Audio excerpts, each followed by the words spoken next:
de exemplos de pessoas que amaram ou viveram para Deus de todo o coração. O exemplo que eu acho mais claro, mais fácil da gente achar na Bíblia, é o exemplo de Davi. E no Novo Testamento a gente descobre que Davi era um homem segundo o coração de Deus, ou seja, havia no coração de Davi um reflexo do coração de Deus, né? As entranhas de Davi eram movidas pelo próprio Deus. Mas aqui, esse texto um pouco menor do que a história de Davi, fala de outro rei, é a história de Josias. Josias é um rei de Judá, e é um rei que também vai viver assim, de todo o coração para o Senhor. O que significa, quando a gente olha para os exemplos, a gente vai aprendendo o que significa no mundo perverso, no mundo caído, viver de todo o coração para Deus. Se a expressão não tivesse aqui na Bíblia, e se a Bíblia não falasse isso da maneira clara como fala, a gente poderia questionar. Mas então, deixa eu dizer uma coisa para você que é muito precioso. Verdade é que é possível viver numa geração de pessoas perdidas, pervertidas, viver num sistema caído, mas viver com todo o coração para Deus. De todo o coração. É possível. E isso não é coisa para super crente. Isso é coisa para quem quer. Para quem quer ter o coração todo tomado por Deus. Será um processo para você, como é um processo para Josias, ou como foi um processo para Josias. Todos nós temos os nossos processos, mas é isso que a Bíblia chama a gente para viver com Deus. Não chama a gente para simplesmente ter um tipo de ética, comportamento. Chama a gente para tê-lo no coração. Para que o coração, o centro das nossas volições, o centro de onde emerge toda a vida, para que lá seja dele. Quando a gente fala assim, por exemplo, para Deus sentar no trono do nosso ser, né, entronizar ao Senhor, é isso, é ter Deus de todo o coração. Deus não se contenta com menos do que o todo, né? Ele sabe o que é o todo, ele sabe. Então ele vai nos conduzindo pela vida, vai nos levando por situações, às vezes, provocativas, boas e por vezes tentadoras, situações talvez mais capciosas, mais perigosas. Ele vai conduzindo a gente por esses pântanos e por esses vales e jardins, ele vai conduzindo para que a gente vá descobrindo onde está o nosso coração. Onde está o nosso coração? E quando a gente percebe e fala, meu Deus, meu coração devia estar no lugar certo, e a gente vai voltando. Isso faz parte da jornada, voltar o coração ao Senhor. Mas se volta quando se quer, né? Deus não vai nos obrigar a isso, mas o relacionamento se dá assim no coração, não nas obrigações da religião, mas no coração, um coração completo para Deus. Vamos para a história de Josias? Mandei a mensagem ontem, 00:03, se não me engano, 00:02, eu mandei a mensagem para o grupo, falar assim, olha, aproveita o dia, lendo a história de Josias. Aí hoje de manhã, mandei lá já o texto pronto, para você ir se preparando para esse momento. Queria que a gente, aqui no capítulo 22 e 23, a gente desse uma lida. Segundo livro dos Reis, capítulo 22 e 23. No capítulo 22, no versículo 2, diz assim: fez ele, o rei, né, o que era reto perante o Senhor. Ele andou em todo o caminho de Davi, que andou segundo o coração de Deus, né, que era seu pai, mas não é aqui pai biológico, mas é descendente, né? E não se desviou nem para a direita, nem para a esquerda. Então esse cara viveu uma vida agradável a Deus, porque fez o que era reto perante o Senhor.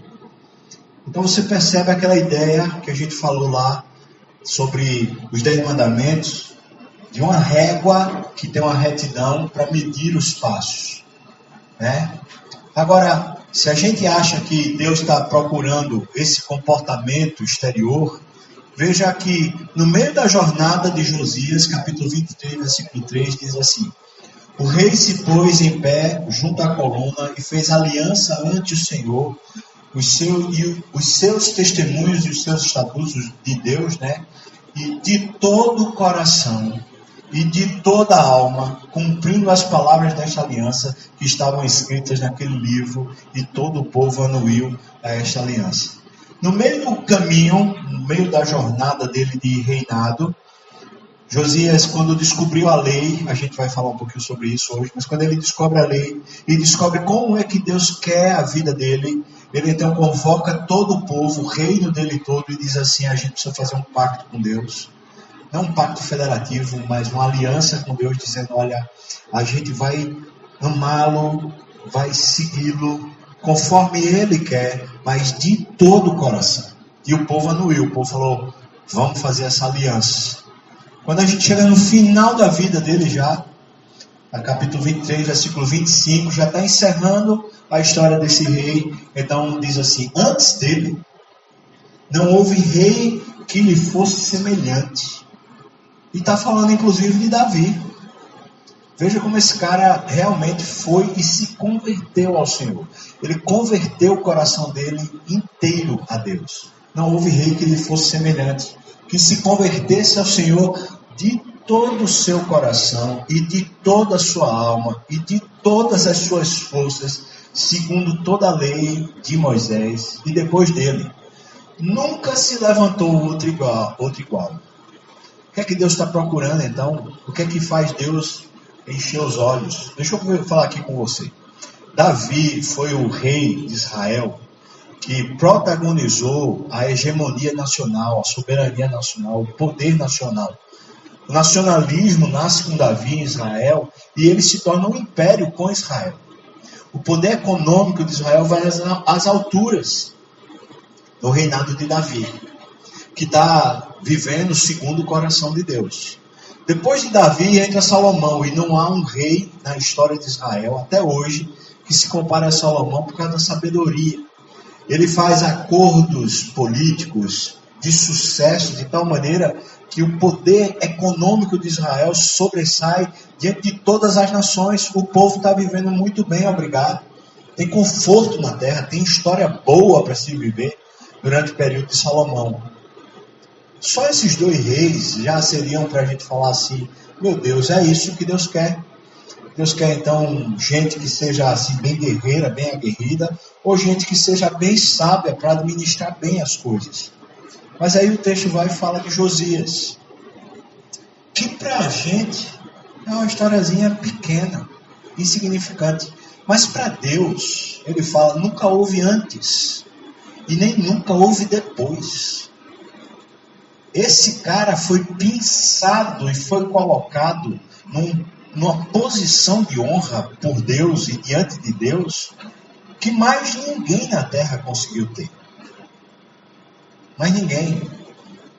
Vamos falar assim, lá do céu, onde a história de fato acontece, estaria assim, ó, Josias lá, Davi aqui, Salomão aqui. No pódio do céu, esse cara estaria em primeiro. Porque nunca houve, nem antes e nem depois. O que é que foi que fez toda a diferença na vida desse cara? É que ele se converteu de todo o coração para o Senhor. Não foi uma conversão de conduta. Foi uma conversão de vida, de emoção, de coração. Vamos colocar assim, esse cara desejou Deus de verdade. Ele ansiava pelo Deus vivo, ele queria a presença de Deus. Ele não só queria saber o que era reto, ele também não estava só preocupado com o bem-estar do povo ou o próprio bem-estar, ele queria Deus. Eu quero é Deus. Ele se converteu, diz o texto aqui, olha, de toda a sua alma, todas as suas forças, segundo o que Deus tinha dito. Não segundo ele, nem os interesses dele, nem o do povo, nem os interesses da nação, mas segundo Deus tinha dito, ele se converteu a Deus. para Deus, conforme Deus, ele entregou o coração por completo. E se tem um objetivo em Cristo vir à terra para nos dar a salvação, é para que seja possível para nós que o nosso coração se converta completamente a Deus. De todo o coração, não apenas uma conduta, uma prática, mas de todo o coração ao Senhor. O que é que significa então se converter de todo o coração? O que é que significa na vida desse cara se converter de todo o coração? Vamos ver? Veja aí, por favor, os versículos 4 a 6 do capítulo 22. Vamos lá. Diz assim. O rei, no 8º ano do seu reinado, ele mandou um escrivão para lá para a casa do Senhor, dizendo, versículo 4, sobe a Ilquias é o sumo sacerdote, para que conte o dinheiro que se trouxe à casa do Senhor, o qual os guardas da porta ajuntaram do povo. Veja o que o texto está dizendo. O povo deu dinheiro, o dinheiro está lá na casa do Senhor. Casa do Senhor, literalmente aqui, é o templo. É a igreja. O povo deu dinheiro, ele está dizendo, vai lá, pega esse dinheiro que está lá na casa do Senhor. Versículo 5, que o deem nas mãos dos que dirigem a obra do Senhor, claro, e tem a seu cargo a casa do Senhor, para que paguem, os que dirigem a obra, paguem aqueles que fazem a obra que há na casa do Senhor. Era a obra de reparação do templo, para repararem os estragos da casa, os estragos do templo. Aos carpinteiros, aos edificadores, aos pedreiros, e comprem madeira e pedras lavadas para repararem os estragos da casa. Versículo 7 diz, ele nem sequer pediu conta do dinheiro que se entregava nas mãos desse Ilquias, do sacerdote, para administrar, porquanto eles procediam com fidelidade. Essa é a primeira referência falando sobre essa conversão de todo o coração. Antes mesmo dele ter a lei para poder dizer para ele qual era o caminho que ele deveria seguir, antes dele saber, através de algum conteúdo mais evidente, mais claro, como esse cara quer Deus de todo o coração, ele converte o bolso.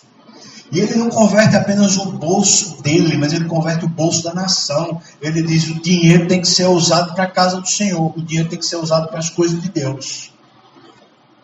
E ele está fazendo isso com o povo. Depois a gente vai ver que ele vai ensinar isso para o povo todo. Mas ele, antes de ter a referência na Bíblia, ele já está fazendo. Com isso eu não estou dizendo que já não tinha referência na Bíblia, mas a esse tempo aqui, a Bíblia está perdida. As pessoas não sabem onde é que estão os livros para se ler. Então eles estão sem referência. Esse cara, porque está convertido ao Senhor, ele usa e dá o dinheiro para a casa de Deus. Como é que você faz com o seu dinheiro, irmão? Aqui é bem prático, bem simples. Você tem pelo menos dado o dízimo? Como é que você quer seguir a Deus e nessa matéria que é uma fonte contínua de tentação para você, como é para todos os homens, seres humanos da terra? Como é que nisso você não se converte? O dízimo não se trata de lei, não se trata de regra, se trata de conversão. Mas não só o dízimo, as ofertas também. A grande diferença bíblica é que dízimo a gente não administra. Eu tenho falado isso no culto várias vezes. Se você administra seu dízimo, você pega lá, sei lá, você ganha R$1.000, você diz, eu vou dar 100, mas esses 100 eu vou fazer assim. Tem uma pessoa que está precisando, um missionário, eu vou dar 50 para aquele missionário, e esses 50 que sobrarem aqui, eu vou dar para um irmão da igreja que está precisando. Então eu dei o dízimo ao Senhor. Não deu o dízimo ao Senhor. Você não deu o dízimo ao Senhor. Você deu oferta ao Senhor, mas não deu dízimo. Porque se você disse que R$100 era dízimo, ele não pertence a você. Como é que você vai administrar? Como? Se é você que está dando destino para ele, você é quem está administrando. Não lhe pertence. Quer se converter de verdade ao Senhor? Quer doutrinar seu coração a viver para Deus? Aprenda a converter seu bolso. Ensine o seu coração a respeito de como é que você gere os seus recursos. Lembro-me, há um tempo bem atrás, mas lembro muito bem de um irmão da igreja. Eu lembro bem desse caso. Ele ganhou uma causa na justiça que foi uma causa grande. O equivalente na época a uns 5 milhões de reais. E ele me procurou e falou assim: pastor, é muito dinheiro para dar para a igreja de dízimo. É muito dinheiro. Então eu vou fazer assim, eu vou distribuir essa quantia para várias causas que eu sei, várias necessidades. Eu falei: isso é pecado, irmão. Você vai fazer, eu não vou impedir, não vou nem estar aí, mas isso é pecado. Na época eu era até pastor auxiliar. Não sei porque ele foi procurar mim. Talvez porque pensava, né? Ele vai dar uma alisada, mas falei: isso é pecado. Deixa eu dizer uma coisa para você, o que foi que aconteceu. Esse irmão não deu dízimo. Ele estava chateado com a igreja, com alguma coisa lá, e ele não deu dízimo. Não vou entrar nos pormenores. Sabe o que aconteceu? Aqueles 5 milhões escorreram pelo ralo. Mas literalmente escorreram pelo ralo. Esse irmão está pobre, irmão. Mas está pobre mesmo. Ele não aprendeu. Ele não ensinou o coração dele que os recursos dele são administrados por Deus. Olha, não se trata da igreja precisar. Você quer ajudar uma igreja que está mais carente do que a Igreja das Graças? Vá ser membro lá. Aí você dá o dízimo lá. Mas se você está aqui nessa igreja, Deus colocou você aqui nessa igreja, o lugar do seu dízimo, sabe onde é? Adivinha? Aonde? É.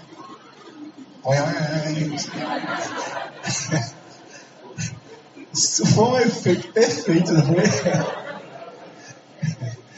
Nem que eu combinasse, né? Foi assim, na medida. Foi coisa do Espírito.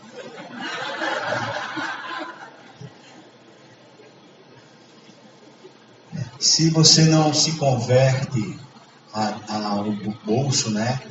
Vou dizer uma coisa que é um risco gigante que a gente tem contínuo, é que a gente continue paulatinamente sendo governado pelo dinheiro. E lembra que Jesus já dizia assim: olha, você não pode servir a 2 senhores.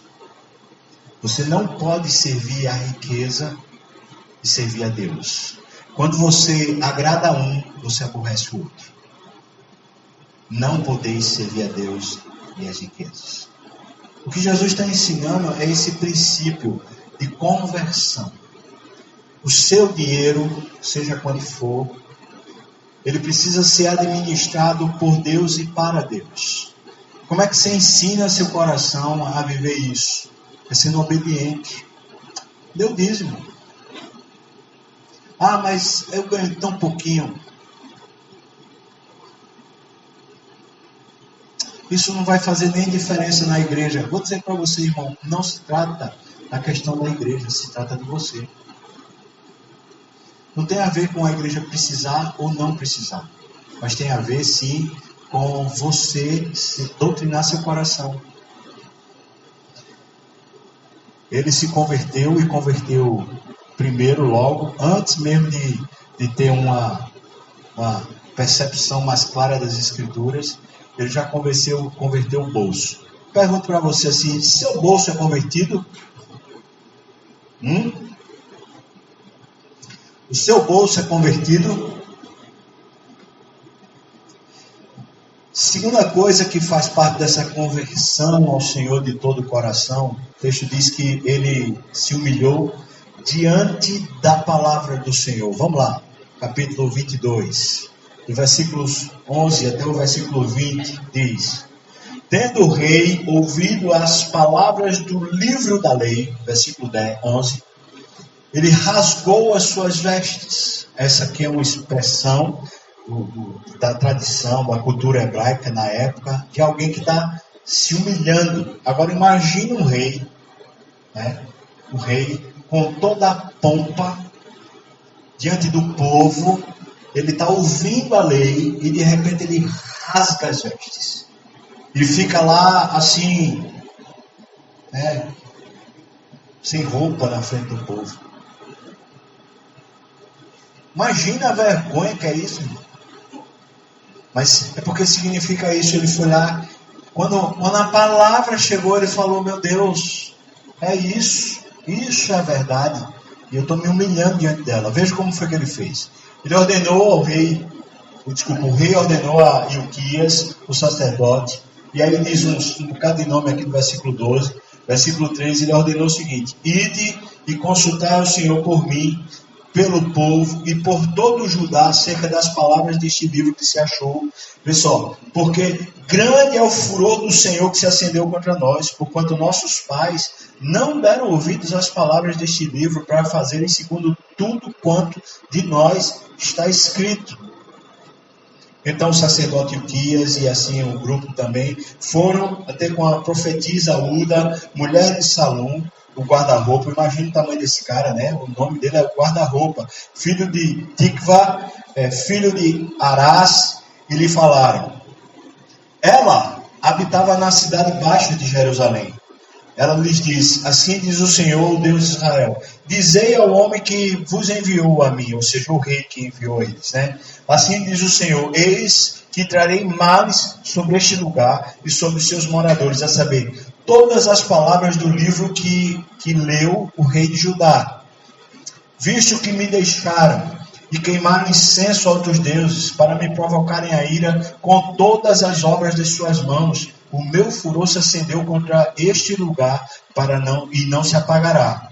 Porém o rei de Judá, que vos enviou a consultar o Senhor, assim lhes direis: assim diz o Senhor, Deus de Israel, acerca das palavras que ouviste. Veja, porquanto, veja lá, vamos ler, versículo 19, irmão, juntos, vamos lá?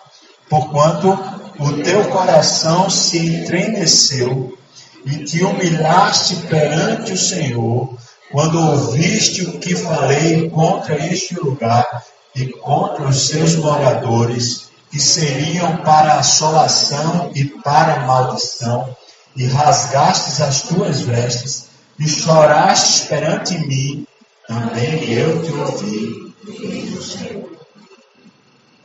Pelo que eis que eu te reunirei aos teus pais, e tu serás recolhido em paz à tua sepultura, e os teus olhos não verão todo o mal que hei de fazer sobre este lugar. Então levaram eles ao rei esta resposta. Esse cara, quando ouve a palavra de Deus, ele não fica confrontando as ideias. A palavra que ele ouviu de Deus foi a pior palavra que o ser humano pode ouvir.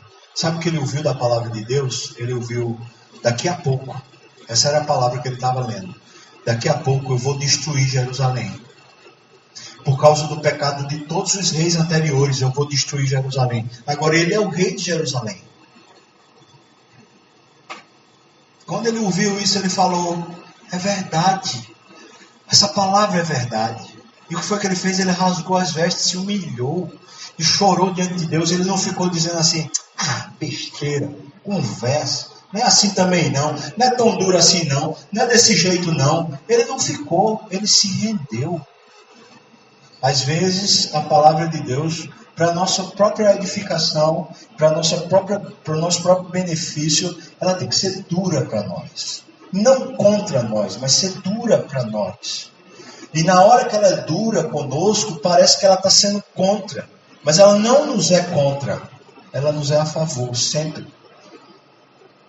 Essa percepção da autoridade das Escrituras faz parte de ter todo o coração para Deus. Pessoas que vivem, de alguma maneira, retrucando as Escrituras, elas vão se cercar de mestres segundo as suas próprias cobiças.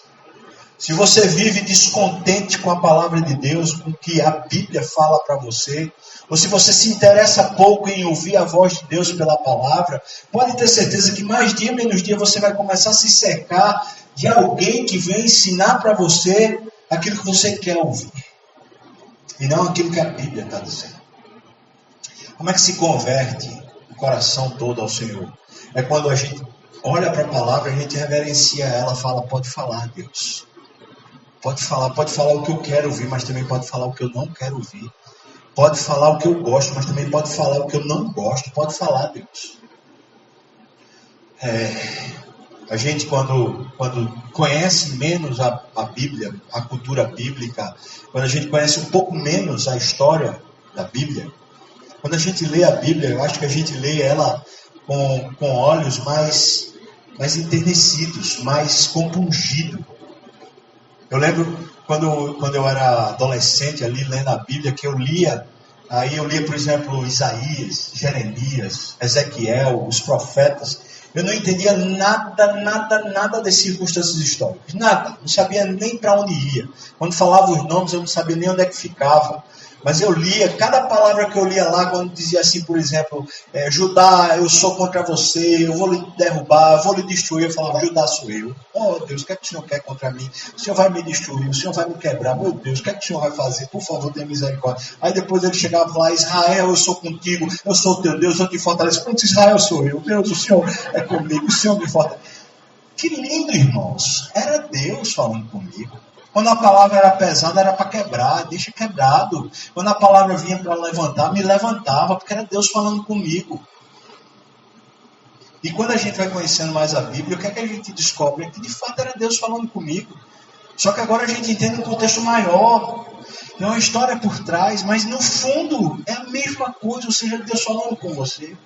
Talvez você entenda melhor, porque agora você compreende muito mais aspectos.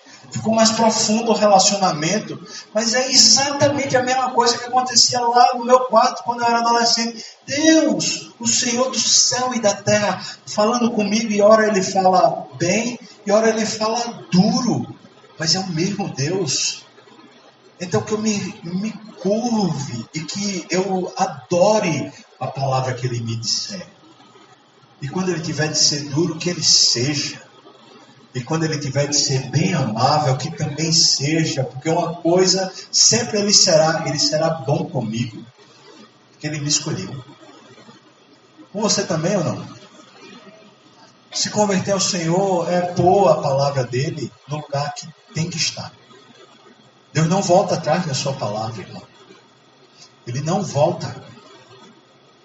O que ele fala tem a ver com quem ele é. Todas as palavras, todas as promessas de Deus têm um sim, assim que está na Bíblia, falando. Tem um sim, tem um amém, ou seja, que assim seja, vai acontecer. Mas sabe o que é mais interessante? É que, na verdade, todas as palavras que Deus proferiu, em Deus, elas já aconteceram. Porque o Deus já está lá no nosso futuro.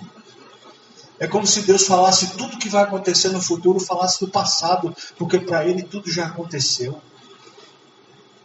Ele sabe. Converter-se ao Senhor é dar abrigo, dar o lugar próprio para a palavra. Falar nisso, então deixa eu perguntar para você, como é que está a sua relação com a Bíblia? Como é que está? Você lê a Bíblia? Não se trata de um programa de igreja, irmão, chamado discipulado, chamado caminhada. Não se trata disso. Se trata de coração. Você quer Deus. Imagina eu dizer, eu amo minha esposa, mas não quero nem ouvir a voz dela. Que amor é esse, né? Você ama a Deus? Então, cadê a voz dele? Onde é que está? A voz dele está aqui, nesse livro. E essa voz do livro é a mesma que lhe acompanha quando você está caminhando por aí pela vida e de repente ele fala ao seu coração. O que ele fala ao seu coração tem a ver com isso. Essa experiência que já está aqui na Bíblia sendo revelada para você. Se converter de todo o coração ao Senhor diz respeito a pôr a palavra nesse lugar de relevância. Olha, você pode questionar o céu e a terra. Você pode questionar tudo o que você conhece. Agora a palavra você não questiona. Você se rende. Você se humilha. Tem um dado da ciência que foi descoberto falando que tal informação na Bíblia está errada. Sabe o que, você faz? Você diz assim: ciência, se lasque, porque a Bíblia aqui está certa. Que ela se renda e se curve aos pés das Escrituras. A Bíblia tem que ter essa relevância para a gente, ou não? Quando a gente confessa publicamente a nossa fé, a gente fala assim: olha, eu vou estar submisso à Bíblia, em tudo que ela disser. Ela é minha única regra de fé e prática. Significa isso. Ela tem autoridade. Se ela falar, está falado. Ponto. Converta o coração à palavra. Toda vez que você converter o coração à palavra, você está convertendo você mesmo, de todo o coração a Deus. Mas não converta a palavra ao seu coração. Quando você se cercar de mestres para falar o que você quer ouvir, pode ter certeza que você está fazendo o contrário. Você está tentando converter a palavra ao seu coração. Há muito tempo atrás eu já decidi uma coisa: eu não faço mais aconselhamento, nem faço mais gabinete com pessoas que estão sendo aconselhadas por outra pessoa. Porque uma pessoa que sai aqui, ali, acolá, pedindo conselho, sabe o que ela está querendo? Ela está querendo um conselho que seja igual ao que ela pensa, ou não? Ela não quer ouvir conselho. Ela quer que alguém vá lá e diga o que ela quer. Pronto. E quando eu disse, pronto, agora, essa pessoa me compreendeu, ela é? Não, ela não me compreendeu, não. Ela lhe deu veneno. Ela deu para você o que você queria. E o que você queria talvez não fosse melhor. Ele se humilhou diante da palavra do Senhor, ou seja, ele deixou que ela tivesse a autoridade sobre si. Depois, 23, versículos de 1 a 3, diz assim: ele passou, porque agora a palavra está nele, ele passou a ensinar a palavra para o povo. Veja como diz assim: então deu ordem o rei a todos os anciãos de Judá e de Jerusalém, se ajuntaram a ele. O rei subiu à casa do Senhor, e com ele todos os homens de Judá, todos os moradores de Jerusalém, os sacerdotes, os profetas e todo o povo, desde o menor até o maior, e leu diante deles todas as palavras do livro da aliança que foram encontradas na casa do Senhor. O rei se pôs em pé junto à coluna, fez aliança ante o Senhor para o seguirem. Fez aliança do povo com Deus, para que todo o povo seguisse a Deus. Guardassem os mandamentos de Deus, guardassem os testemunhos de Deus, guardassem os estatutos de Deus, e de todo o coração e de toda a alma cumprissem a palavra desta aliança que estava escrita no livro. E todo o povo disse: sim, amém, estamos juntos, nós vamos de todo o coração nos converter ao Senhor. O que é que esse cara fez? Mas esse cara fez um discipulado. Quando foi? Agora veja, ele leu a Bíblia para o povo. Você acha que ele leu a Bíblia em 1 hora? Você acha que essa sessão durou quanto tempo? Foi um discipulado, irmão. Onde foi? Começou a mostrar ao povo o que é que Deus queria. O povo foi ouvindo, foi ouvindo, foi ouvindo. Chegou uma hora que ele falou: povo, vamos voltar para Deus. Vamos fazer uma aliança com Deus de todo o coração, para que a palavra de Deus seja o nosso guia, e de todo o coração a gente se converta a Ele. Aí o povo disse amém. Quando disse amém, eles fizeram a aliança entre o povo e Deus. Isso é discipulado, irmão. É essa conversão de coração para Deus, quando a palavra consegue finalmente falar conosco sobre muito mais do que conduta, falar sobre o nosso coração. Essa aliança, esse relacionamento, querer Deus mais do que o sol que vai raiar no próximo dia, querer Deus mais do que o resultado de um exame, querer Deus mais do que a saúde, mais do que a vida, querer Deus. Querer, só isso. 23, versículo 21, veja o que é que diz lá. Versículo 21. Deu ordem o rei a todo o povo, dizendo: celebrai a Páscoa do Senhor, o vosso Deus, como está escrito, aonde? No livro da aliança, está lá escrito, vamos celebrar. É celebrar a Páscoa, é celebrar o sacramento. Deixa eu explicar isso aqui para você, isso é muito precioso para você não se perder. Por favor, preste bem atenção. A gente tem 2 sacramentos na Bíblia. Quantos sacramentos? Quantos? Só 2. Os sacramentos da Bíblia são a ceia do Senhor e o batismo. Quantos são? Quais são?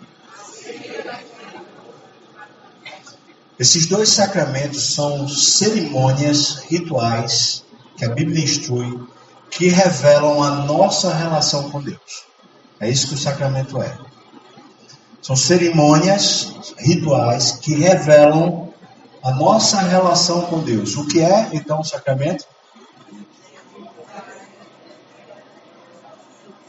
São cerimônias, rituais, que revelam a nossa relação com Deus. Então, o que é o sacramento?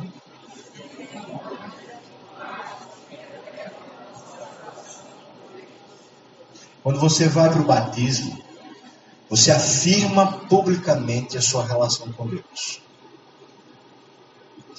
Por isso, a gente quando batiza, a gente precisa afirmar as coisas certas. As coisas que estão no coração. Agora imagine um batismo relaxado e fala assim: olha, você por acaso aceita aí, sei lá, viver de qualquer jeito para Deus? A pessoa diz: eu aceito. Isso não é um batismo, irmão? Porque os termos do batismo, eles são bíblicos. Os termos do batismo não são humanos, são bíblicos. Você crê que você é nascido em pecado? Isso não está na Bíblia? Você crê que só Jesus pode lhe salvar? Isso não está na Bíblia? E não é isso que fornece a capacidade de você se relacionar com Deus? Aí diz assim: você crê na Bíblia, 66 livros, como de fato a palavra de Deus? E você crê que a palavra de Deus é inspirada e tem autoridade sobre você? É a única regra de fé e prática. A pessoa diz: creio, creio, creio. Está dizendo publicamente aquilo que norteia o relacionamento dela com Deus. Agora imagine no batismo chegar e dizer assim: você acha que por acaso a Bíblia, ela vez por outra dá uma falhazinha e a pessoa fala assim: eu creio. É para ser batizada? Não, por quê? Porque ela está faltando com a Bíblia. Porque quem norteia essa cerimônia não são os homens. Quem norteia essa cerimônia é Deus pela Bíblia. Para que a cerimônia seja feita nos termos de Deus. Você entendeu? Sim? Agora imagina a ceia. Imagina a ceia, eu chego para você e falo assim: olha, a gente está aqui com pão e com vinho, mas na verdade eu não sou o porteiro do céu. Eu não quero proibir ninguém de tomar a ceia. Aí você faz do jeito que você quiser. Mas se quiser, a gente vai servir e você toma. Esse é o jeito bíblico de servir a ceia. Sabe como a Bíblia diz? Se você come e se você bebe sem discernir o que você come e bebe, você come e bebe juízo para si. Imagina então eu fazer a ministração, ou qualquer pastor fazer a ministração de maneira relaxada, dizendo assim: rapaz, é mais uma questão sua de consciência. Se você quiser tomar, você tome, o problema é seu, faça do jeito que você quiser. Aí você vai e faz. Por quê? Porque não foi ministrada a ceia. Você entende o que eu estou falando? Sim. Converter seu coração ao Senhor é você participar dos sacramentos do jeito de Deus. Por isso ele está dizendo: celebra o sacramento da Páscoa, mas celebra conforme está na aliança. Vou dizer para você: você quer saber se uma igreja é igreja? Quer saber? Uma das coisas que não pode falhar dentro de uma igreja são os sacramentos serem ministrados segundo a Bíblia. Se o sacramento for ministrado fora do padrão da Bíblia, não é igreja. Você vai numa igreja e todo mundo toma ceia, gato, cachorro, que vai passando, quem for, vai lá e pega a hóstia, pega o pão, pega não sei o que e come. Se é assim, não é igreja. Você está me ouvindo? Alô? Tá cheio de bodega chamada igreja por aí, irmão. Tá cheio. Aí você vai lá e o sei lá quem é, vou chamar pastor porque me falta a palavra, mas sei lá, o salafrário que está lá, fala assim para você: rapaz, você quiser, olha, você pode tomar, e fala a palavra bonita, você se emociona, mas do seu lado, uma pessoa que não conhece a Deus, e vai comer com você do pão que para ela é condenação. Tem um jeito de Deus para fazer isso, irmão. E o jeito de Deus é você fazer afirmando para a pessoa: se você não discerne o corpo, se você não é membro, não coma. Você já me ouviram falar isso, não? Já me ouviram? Toda vez eu falo: não coma. É prejuízo para você. É prejuízo. Converter-se ao Senhor é você celebrar o sacramento do jeito de Deus, não do seu jeito. Não do seu jeito. Isso aqui marca se a gente é ou não é igreja. O último ponto, eu botei de propósito no último lugar aqui, porque o último ponto é um ponto gigante, bem grande. Você já está com sono agora, imagine depois. Pois é, o último ponto está dividido em várias partes. Ele converteu-se ao Senhor de todo o coração, removendo todos os processos de idolatria que haviam na nação. Todos os processos. Esse cara foi cavando onde havia idolatria, ele foi lá e foi arrancando. Então os textos são muitos, vamos lá. Vamos lá, capítulo 23, vamos lá, versículo 4. Versículo 4. Então o rei ordenou ao sumo sacerdote Ilquias e ao sacerdote da segunda ordem e aos guardas da porta que tirassem do templo do Senhor o quê? Vamos lá, por favor, todo mundo, todos. Feito para quem? Baal e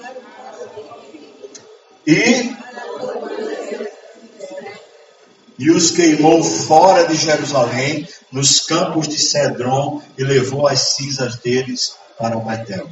Ele tirou todos os utensílios que tinham sido feitos para os ídolos.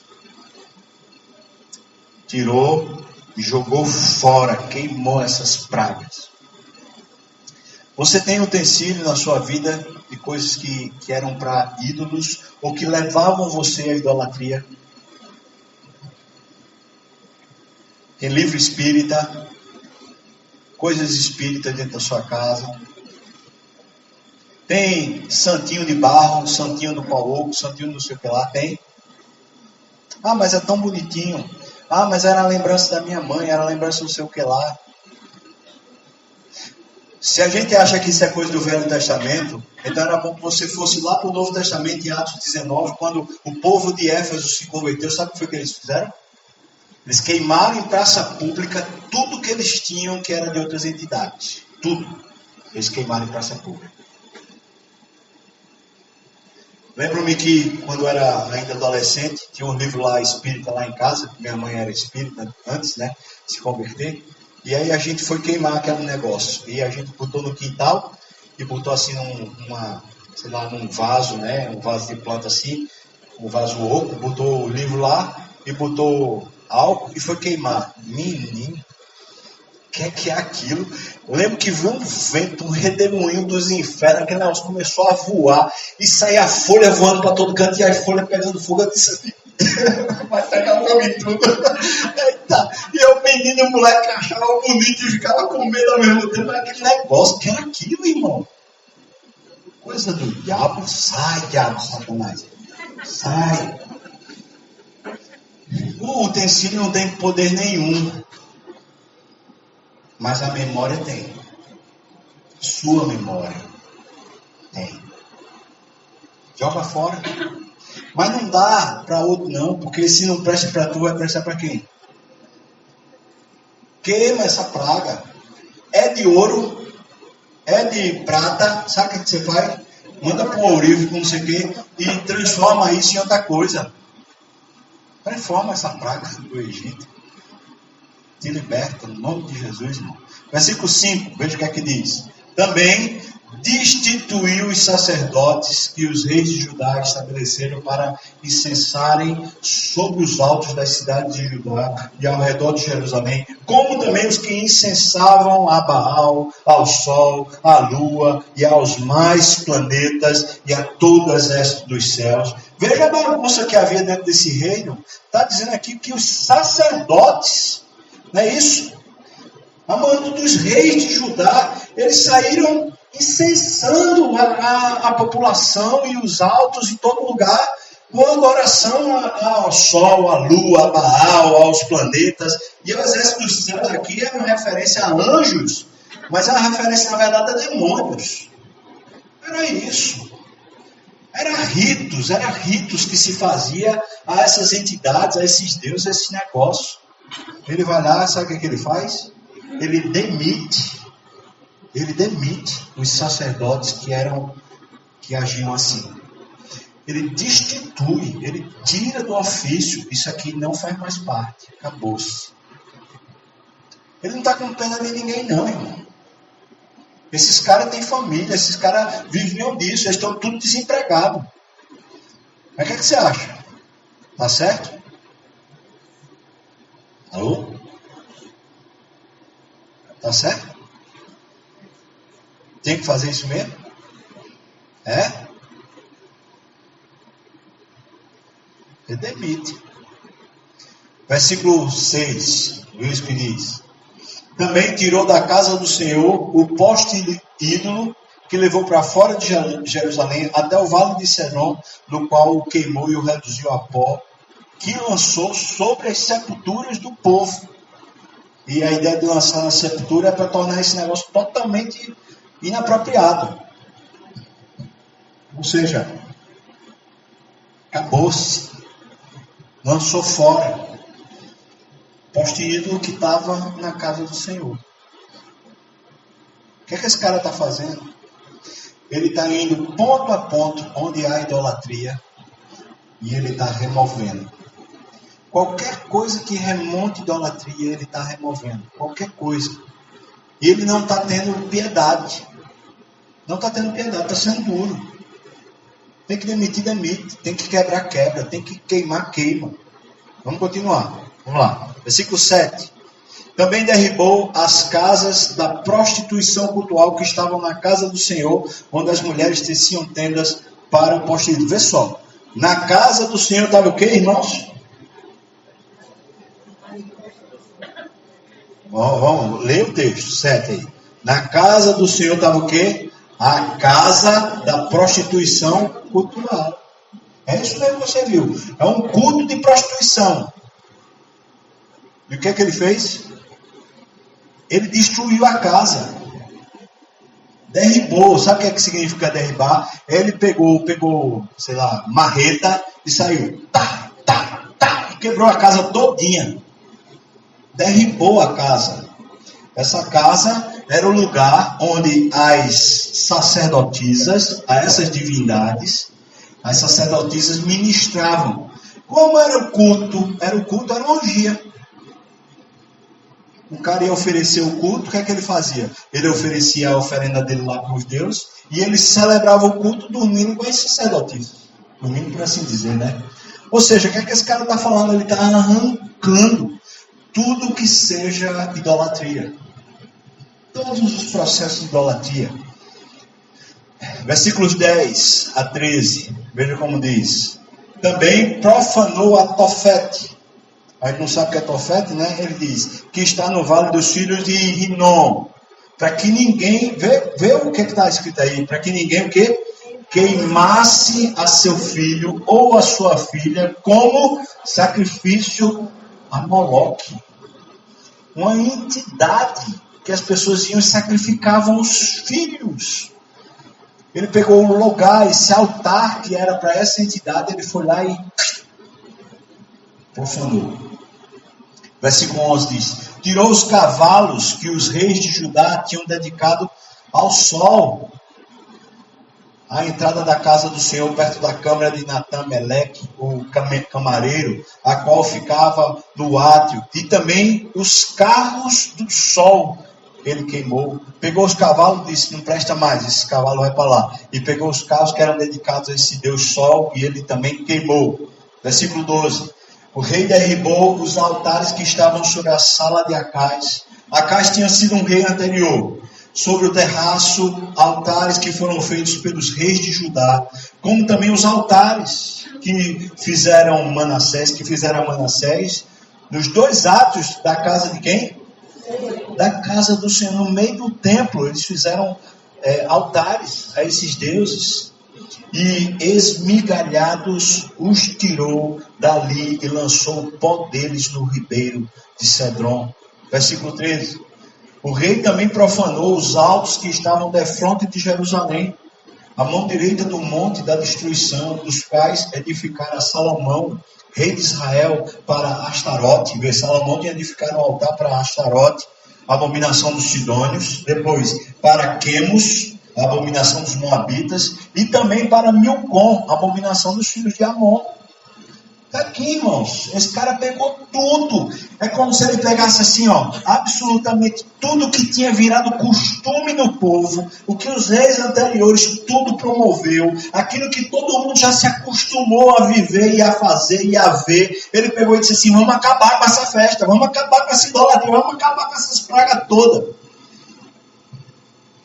Você acha que esse cara está ficando popular? O que é que você acha?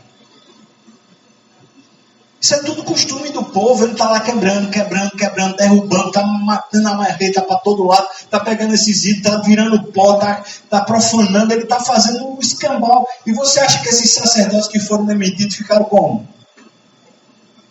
Como é que você acha? Mas lembra, ele tinha chamado o povo e tinha dito assim, nós vamos fazer aliança com Deus, e o povo disse o quê? Amém, vamos sim. Então ele disse, então vamos lá. Ele meteu chibata para cima. Começou a tirar tudo que era profanação, de todo tipo.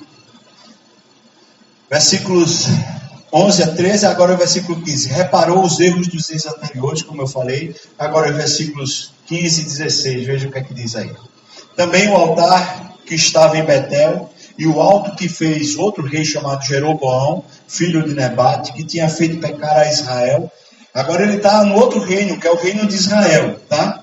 Que tinha feito pecar a Israel. Esse altar, junto com o alto, o rei derribou, destruiu o alto, reduziu ao pó o seu altar e queimou o poste ídolo. O que é que esse cara está fazendo? Versículo 16. Olhando Josias ao seu redor, ele já está no outro reino, ele não está mais nem no reino dele, é no reino agora de Israel. Olhando Josias ao seu redor, viu as sepulturas que estavam ali no monte, mandou tirar delas os ossos dessas sepulturas, e os queimou sobre o altar, e assim o profanou, segundo a palavra do Senhor que apregoara ao homem de Deus que havia anunciado essas coisas. Esse cara está passando rapa, está limpando tudo, está ficando nada. Até no reino vizinho esse cara está limpando. Aquilo que ainda influenciava o povo de Deus, ele está arrancando tudo para que nada fique, para que o povo volte às suas práticas de idolatria. Versículo 19, por favor, veja. Versículo 19.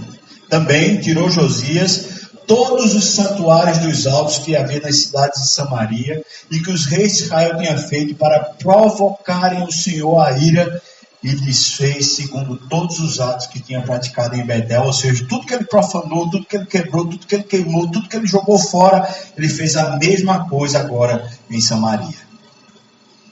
O que é que esse cara está fazendo, irmãos? Ele está arrancando a idolatria e todos os processos de idolatria de um povo que chega e diz, eu quero Deus. Se o povo está dizendo, eu quero Deus, então na mesma hora está dizendo, eu quero largar a idolatria.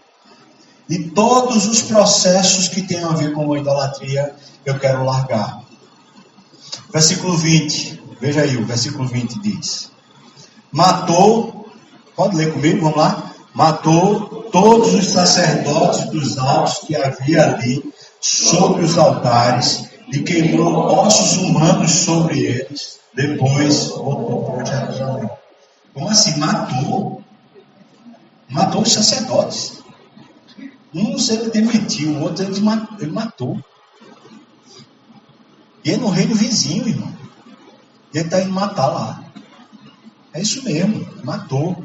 Vamos lá, versículo 21. Deu ordem o rei a todo o povo, dizendo o quê? Celebrai a Páscoa do Senhor vosso Deus, como está neste livro da aliança. Versículo 24, diz o quê?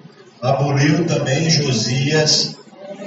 Vamos lá, irmãos, por favor, leia comigo, vamos lá. Aboliu também Josias os médiuns, os feiticeiros, os ídolos do lar, os ídolos e todas as abominações que se viam na terra de Judá e em Jerusalém, para cumprir as palavras da lei que estavam escritas no livro que o sacerdote Uquias achara na casa do Senhor. O que é que ele fez?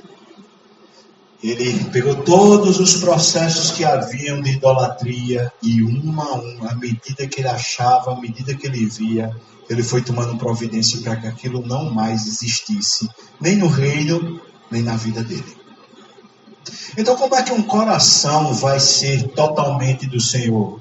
É quando a gente não deixa mais que nenhum processo de idolatria tenha espaço na nossa existência. E às vezes temos que tomar decisões e posturas duras, radicais. Veja, irmãos, não é por obrigação. E também Deus não está chamando a gente para uma fogueira santa e uma inquisição para a gente estar julgando ninguém. Mas o que Deus parece estar dizendo que é de todo o coração é quando a gente, toda vez que percebe que há algum processo de idolatria dentro de nós, qualquer que seja, a gente tome providência, mesmo que seja uma providência radical. Jesus falou sobre isso. Ele disse mais ou menos assim: se o teu olho te faz pecar, o que é que você tem que fazer? Arranca-o e lança fora. Se tua mão te faz pecar, o que é que você faz? Arranca e lança fora. Teve um patriarca da igreja, lá ali no 2º, 3º século, que ele cortou a mão, literalmente. Ele cortou a mão. Sabe por quê? Porque ele se sentia o tempo todo erotizado. E ele terminava fazendo besteira com a mão e cortou a mão. Falando de verdade. Não é isso que Jesus está falando. Mas o que Jesus parece estar dizendo para mim é que eu, às vezes, vou ter que cortar coisas em mim que me conduzem ao erro. Pode não conduzir o outro.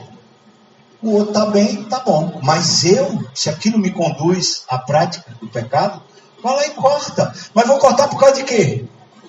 Eu vou cortar por causa do pastor, por causa da igreja, por causa de regra, por causa de religião? Não! Eu vou cortar porque eu quero de todo o coração Deus. Quais são os seus processos?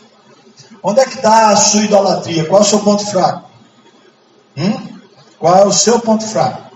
Quais são as coisas que normalmente lhe pegam e lhe puxam para fora dessa devoção e dessa vida com Deus? Você conhece essas coisas ou não? Conhece? Dinheiro lhe puxa ou não, irmão? Preocupação, preocupação, ansiedade. Alô? Ainda estão aqui, irmãos? Por que tanta preocupação? Por que tanta ansiedade? Qual é o problema?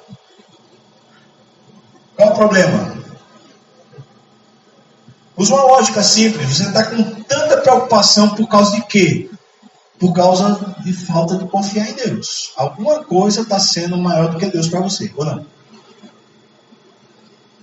Qualquer coisa que seja maior do que Deus, naquele momento é um ídolo, ou não é um ídolo? Alô? Vocês estão comigo, irmão? Vamos lá. Qual é a posição que você tem que tomar?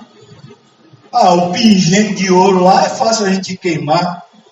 Mas às vezes a gente queimar de verdade, ou a gente profanar um altar que está dentro do nosso coração, uma preocupação que a gente tem, uma coisa que a gente considera lícita, a gente profanar isso, a gente jogar fora, jogar no descrédito isso, é outra coisa. Mas não tem jeito, irmão. Se é Deus de todo o coração, vai ser um processo que a Bíblia chama assim para a gente: despojai-vos do velho homem.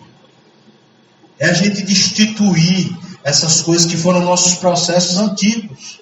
Ou seja, quando a gente era uma velha criatura, quando a gente ainda estava cativo do pecado, aqueles hábitos nos davam prazer, alegria, satisfação, e a gente os fazia e a gente simplesmente se destruía, porque o salário do pecado é a morte. Mas agora a gente foi salvo, e agora que a gente foi salvo e é nova criatura, essas coisas não são mais o que elas eram antes para nós, elas são ídolos. E agora, porque elas são ídolos, a gente destitui elas, a gente queima elas, a gente rasga, quebra, a gente, sei lá, profana, a gente joga fora, a gente faz qualquer coisa, qualquer praga dessa, que põe para correr. Quais são as suas? Eu mandei para vocês esse estudozinho, não mandei? Eu queria agora entregar uma tarefa de casa. E eu queria essa tarefa de casa para você me entregar.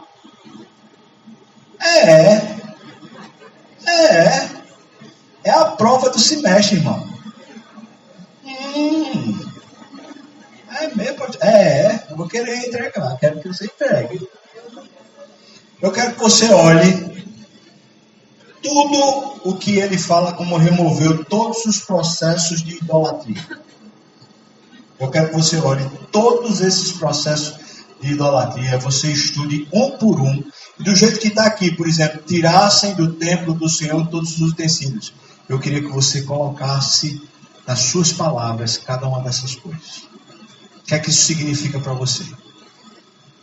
Não quero que você necessariamente vá fazer confissão para mim, não. Eu não sou padre. Mas o que eu quero é como isso significa para você. As suas palavras. Porque o que eu estou pedindo para você, talvez você não esteja captando. O que eu estou pedindo é que você mergulhe no texto e comece a deixar que o texto fale com você sobre os seus processos de idolatria. O que é que você precisa queimar? O que é que você precisa rasgar? O que é que você precisa jogar fora?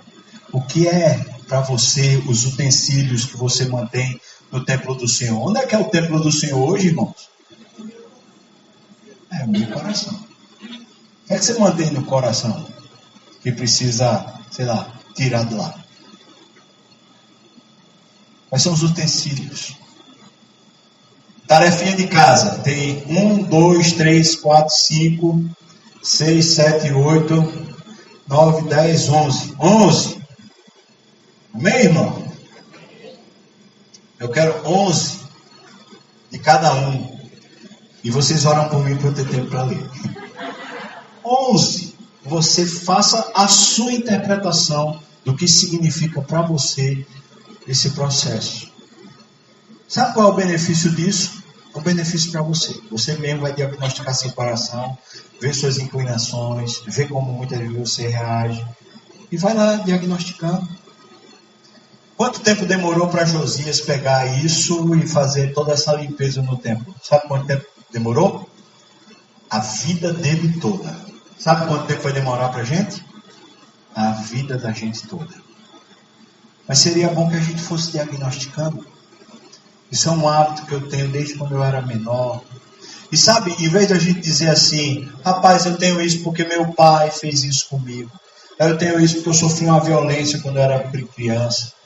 Eu tenho esse problema porque, sei lá. Em vez de a gente justificar, alô? Acorde, irmão, por favor. Em vez de justificar, sabe o que você faz? Você pega e diz, eu vou tomar uma providência. Coração todo para o Senhor. Converteu de todo o coração para o Senhor. O que Deus faz para a gente é isso, uma conversão de todo o coração.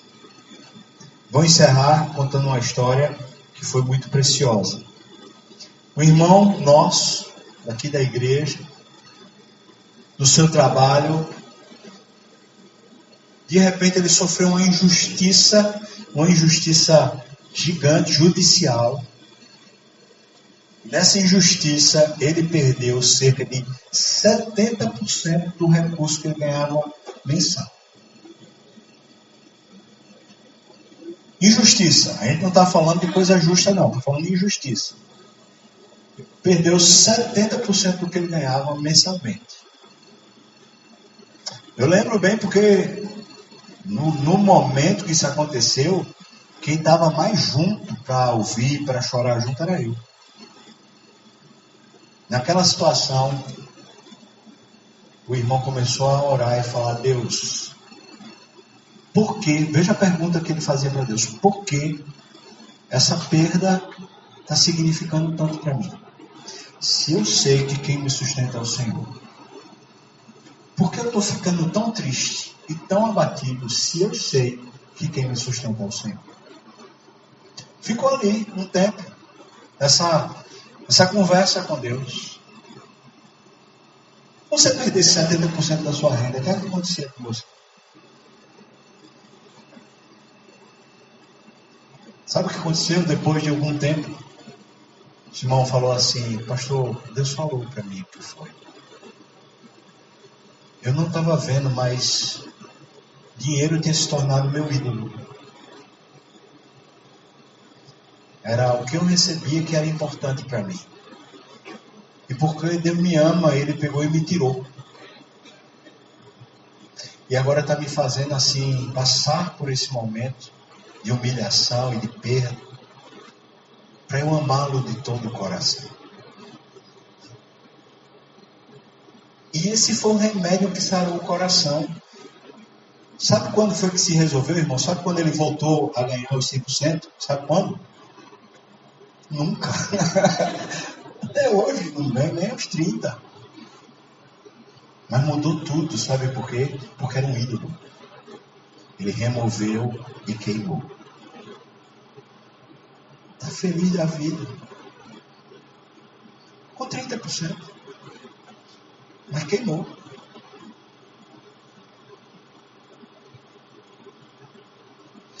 Deus vai sempre lutar com os seus ídolos. Sempre. E às vezes injustiça que você recebe. Perdas que você sofre. Dores que você fala: mas eu não merecia. Pode ter certeza. Tem a mão de Deus quebrando os seus altares. Quebrando as casas de prostituição da sua alma. Queimando utensílios que você, sem perceber, tem usado para a sua própria glória ou para a glória de algum outro ídolo. Sabe por quê? Porque se Ele salvou você, mesmo que você não haja assim como Josias, Deus certamente agirá assim com você, destituindo todos os ídolos da sua vida ao longo da sua carreira. Não é melhor que a gente já se converta, irmão, ou não? É melhor para que a gente simplesmente não só aceite, mas a gente tenha prazer no agir de Deus conosco. Deus quer o nosso bem. E o nosso maior bem é Ele próprio. Então, sabe o que Ele quer de bem para você? Ele quer Ele. Ele quer se dar completamente a você. E sabe que o seu maior bem é tê-lo totalmente para você. Então, tenha-o de todo o coração. Amém? Vamos orar? Obrigado, Deus, pela palavra. Obrigado pelo exemplo que a gente ouviu aqui na vida de Josias. Agora nos ajuda a gente poder, de alguma maneira, ter sabedoria para conhecer, para interpretar e ver no texto como é que a gente se encaixa. Por favor, Senhor, nos capacite a isso e por meio disso nos abençoe muito, no nome de Jesus. Amém e amém.